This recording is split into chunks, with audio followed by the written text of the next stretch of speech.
নগরবাসীকে স্বস্তির যাত্রার স্বপ্ন দেখিয়ে ঢাকঢোল পিটিয়ে পরীক্ষামূলকভাবে যাত্রা শুরু করেছিল ঢাকা বাস রুট রেশনালাইজেশন প্রক্রিয়া। তবে কথা রাখেনি কর্তৃপক্ষ। বাস্তবতা বলছে শুরুর আগেই মুখ থুবড়ে পড়েছে নগর পরিবহন। নগরবাসীকে স্বস্তির যাত্রার স্বপ্ন দেখিয়ে পরীক্ষামূলক যাত্রা শুরু করেছিল বাস রুট রেশনালাইজেশন প্রক্রিয়া।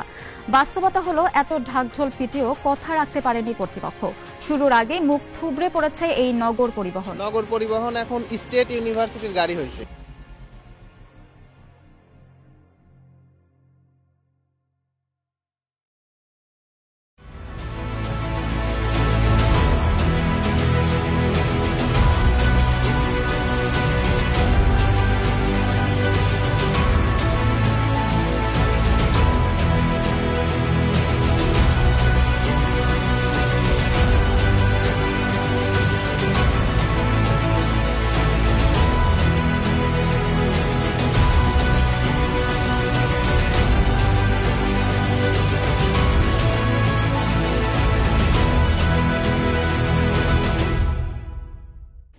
ঢাকা নগর পরিবহন বাস রুট রেসলেশন প্রক্রিয়ার অন্যতম দ্বার হচ্ছে এই ঢাকা নগর পরিবহন।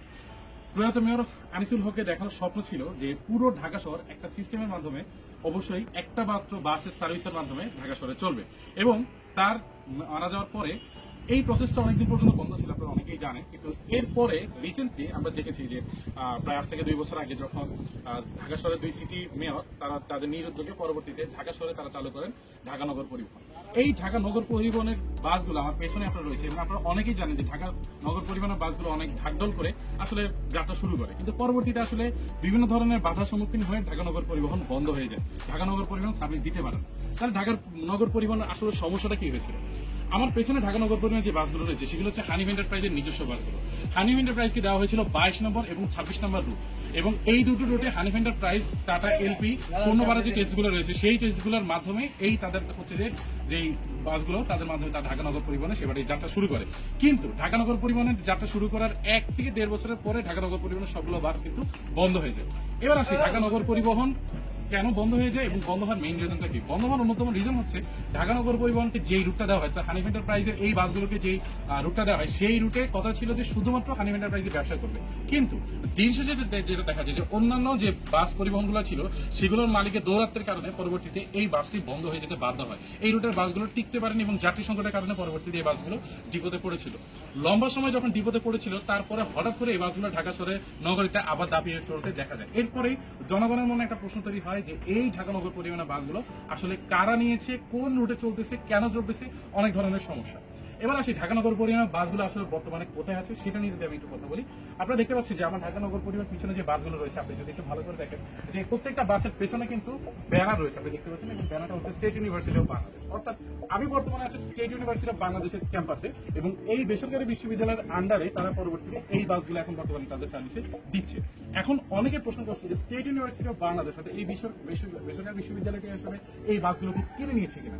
আসলে সত্যি কথা হচ্ছে এই বাসগুলো এই প্রতিষ্ঠানের নয়, এটা শুধুমাত্র একটা ভাড়া চুক্তিতে 2 বছরের জন্য এখানে এগ্রিমেন্ট সাইন করা হয়েছে, অর্থাৎ 2 বছর পর্যন্ত নগর পরিবহনের এই বাসগুলো এখানে সার্ভিস দিবে। এরপরে একটা থাকতেও পারে, না থাকতেও পারে। এটা শুধুমাত্র পরিবহনের ক্ষেত্রে শুধুমাত্র তাদের যে মন্ত্রণালয় রয়েছে অর্থাৎ যে মালিক রয়েছে অথবা যে যারা কমিটিতে রয়েছে তারা শুধুমাত্র ঠিক করবে যে এই বাসগুলো পরবর্তীতে এইখানে আর থাকবে কিনা।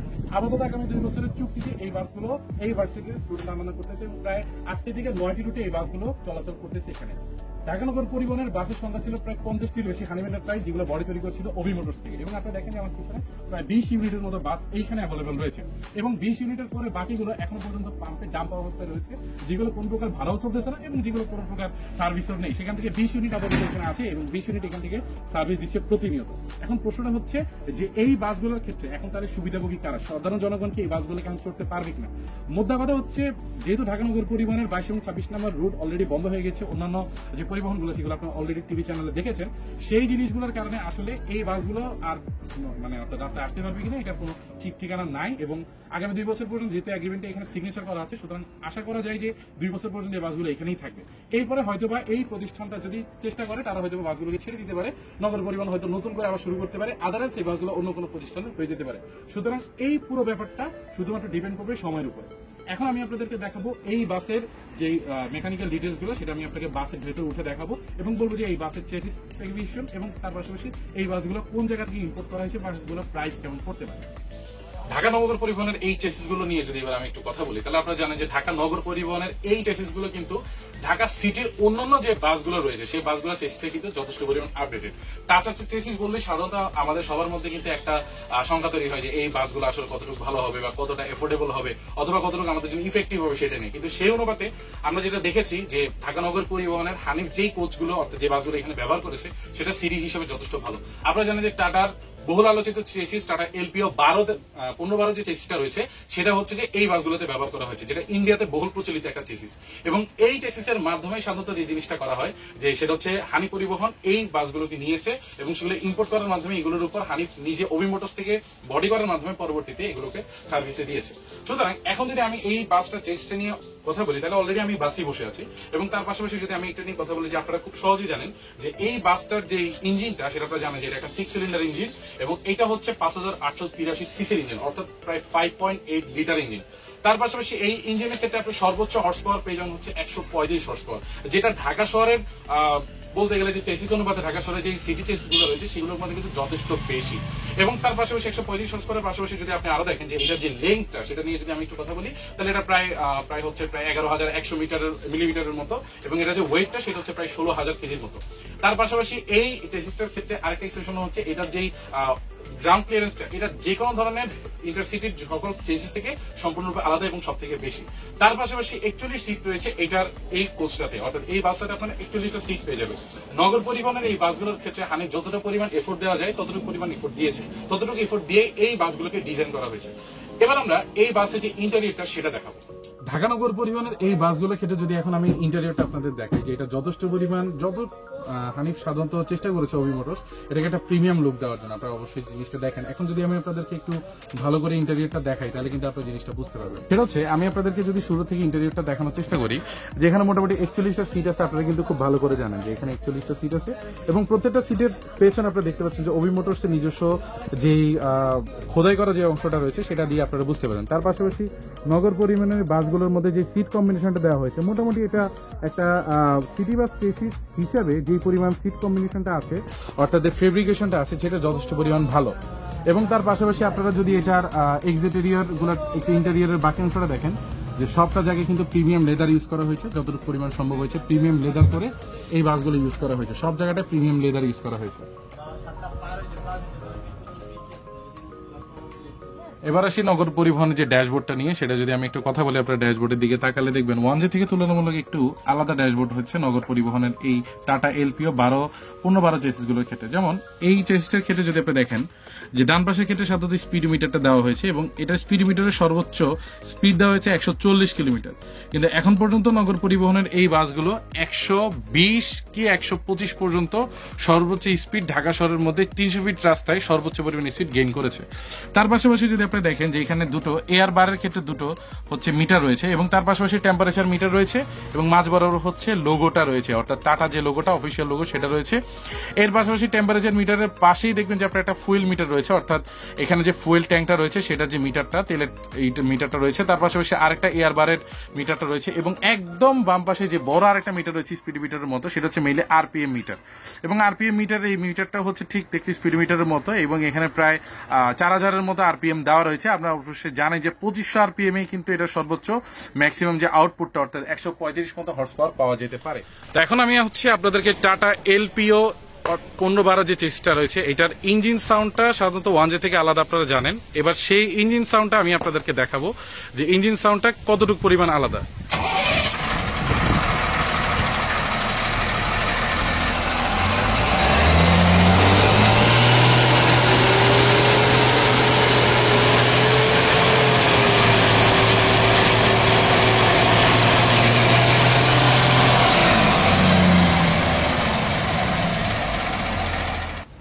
ঢাকা নগর পরিবহনের এই বাসগুলোর ক্ষেত্রে আপনি যদি ফ্রন্টগুলো দেখেন এটা কিন্তু একটা ট্রেডিশনাল ফ্রন্ট এটাকে নিয়ে যদি আমি একটু কথা বলি তাহলে দেখতেই পাচ্ছেন যে ঢাকা নগর পরিবহনের এই বাসগুলো যে ফন্টটা, এটা একটা ট্রেডিশনাল ওয়ান যে ফন্টের মতোই, এবং এটা অবশ্য ওভি মোটরস এর আগেও করেছে এবং আমি তার পাশে বলেছি।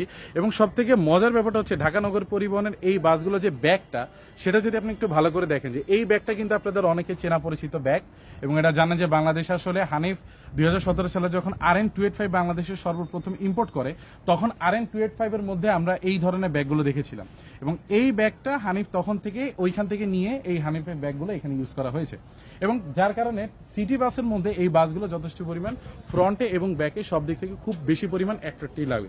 এবং আমি যদি আরেকটা কথা বলি, এই বাসের সাসপেনশন সিস্টেম কিন্তু খুব একটা বেশি আহামরি ভালো না, কারণ এটার মধ্যে নর্মাল পাত্তি সাজ ব্যবহার করা হয়েছে, যেটা হচ্ছে প্যারাবোলিক লিফ সাজ বলি আমরা।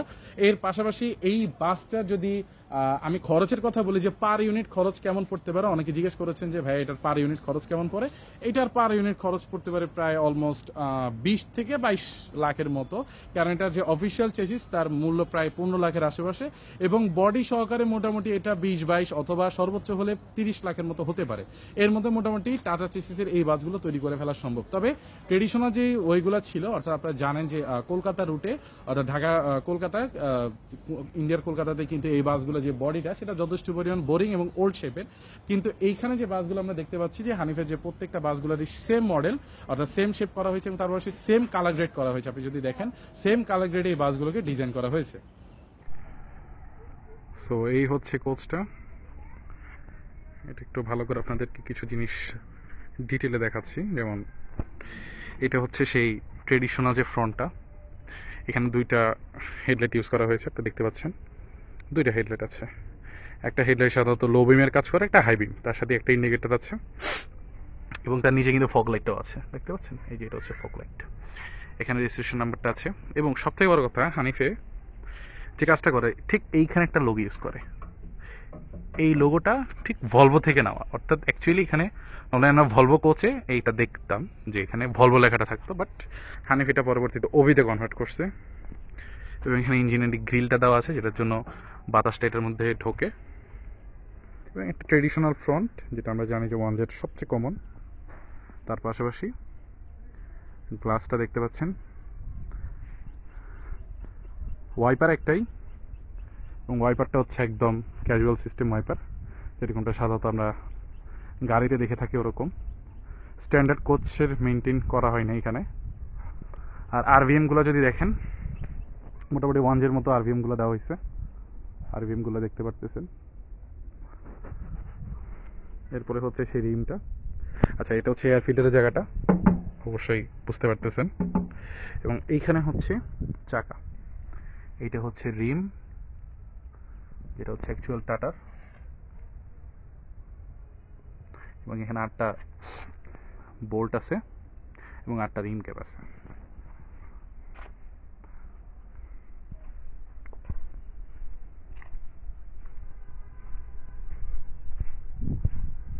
এটা হচ্ছে পেছনের হুইলটা,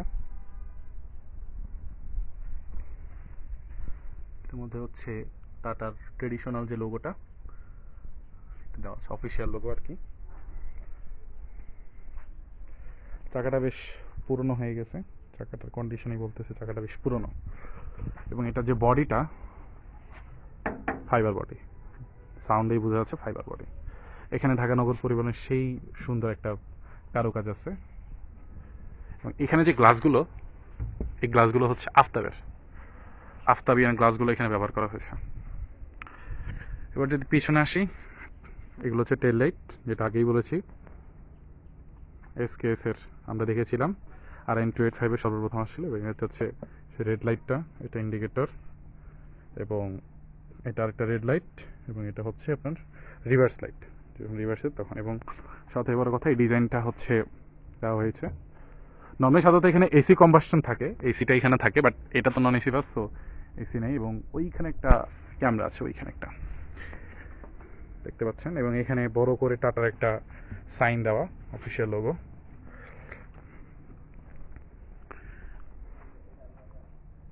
সবথেকে বড় কথা, উপরে আপনি দেখতে পাবেন ওই যে ওইখানে ওভি মোটরসের একটা নাম খোদাই করা আছে। এটা ফাইবার বডির কারণে এটা যথেষ্ট হালকা, এটা হচ্ছে মনে হতে পারে যে ভাই এটা কি লাগেজ কম্পার্টমেন্ট কিনা, না, এসব বাসে কোনো লাগেজ কম্পার্টমেন্ট থাকে না। এখানে আসলে ব্যাটারিগুলো ইউজ করা হয়েছে, ব্যাটারিগুলো এটার মধ্যে আছে। এবং এইটা হচ্ছে ফ্রন্টের চাকাটা, এবং ভেতরে সাসপেনশনটা যদি দেখেন ঠিক পাতি সাস ইউজ করা হয়েছে, আপনি দেখতেছেন, যেটাকে আমার ঝাঁকুনি অনেক বেশি লাগে। এটা খুবই কমন সাসপেনশন, সবচেয়ে লো কোয়ালিটির যে সাসপেনশনটা সেটা এখানে, কারণ এটা সাধারণত টাটার একদম মিড ক্লাস চেসিস, তো সেই হিসাবে ভালো কোনো কিছু ইউজ হবে না, এটাই স্বাভাবিক। এতে আসলে ওইভাবে কোনো কিছু ইউজ হওয়ার সুযোগ নেই। প্রত্যেকটা কোচের সেম কন্ডিশন, কোনো কোনো কোচের আরও খারাপ কন্ডিশন আছে, যেমন এই পাশের কোচটারই আরও খারাপ কন্ডিশন। এটা তার ভিএম নাই, এবং যে আরভিএমটা এখানে দেওয়া হয়েছে এটারও খুবই খারাপ কন্ডিশন। এবং এখানে অনেক ঘষা মাজা আছে এই কোচটার, অর্থাৎ এই বাসটার গায়ে ঘষা মাজা আছে। কিছু কোচ আছে একদম ফ্রেশ, যেমন এটা, আর কিছু কোচ আছে যথেষ্ট ঘষা। যেমন একটা কম্প্যারিজন করলেই দেখবেন এই কোচটার মধ্যে যথেষ্ট ঘষা আছে, এটা সেটা একদম ফ্রেশ।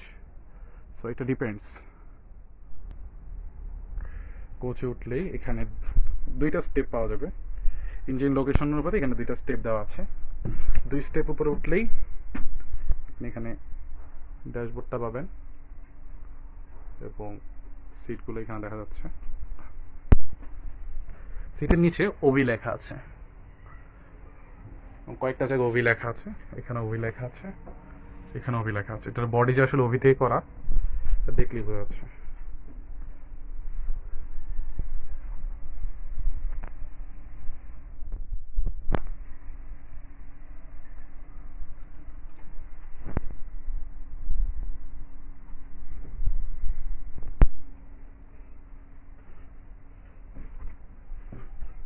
চল্লিশ সিটের কোচ অনেকগুলো আছে এখানে। সো এটা ছিল মিলে একটা রিভিউ, যেখানে আমি পুরো বাসটাকে আপনাকে দেখানোর চেষ্টা করেছি যে ছোট ছোট ডিটেলগুলো কি হতে পারে। আরেকটা জিনিস সবসময় মিস করে গেছি, সেটা হচ্ছে কিছু কিছু অনেকগুলো কোচে এই গ্রিলটা ইউজ করা হয়েছে, সেফটি গ্রিলটা।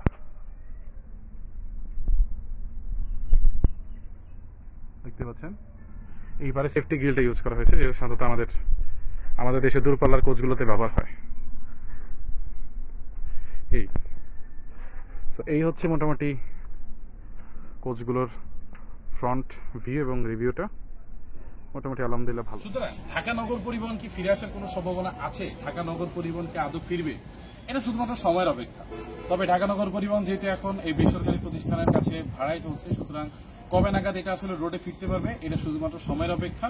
এবং যদি সবকিছু পলিসি যদি ঠিক হয়, আবার যদি পুরো প্রসেসটাকে ঢেলে সাজানো যায়, তাহলে হয়তোবা আমরা আবার ঢাকা শহরের রাস্তায় এই ঢাকা নগর পরিবহনগুলোকে দেখতে পাবো, এবং ঢাকা শহরের যে প্রত্যেকটা সাধারণ যাত্রী তারা পাবে একটা মনোরম যে জার্নি, অর্থাৎ চমৎকার একটি ভ্রমণের প্রতিশ্রুতি। এবং আশা করা যায় যে ঢাকা নগর পরিবহন আবার রাস্তায় দাপিয়ে বেড়াবে, এটাই প্রত্যাশা।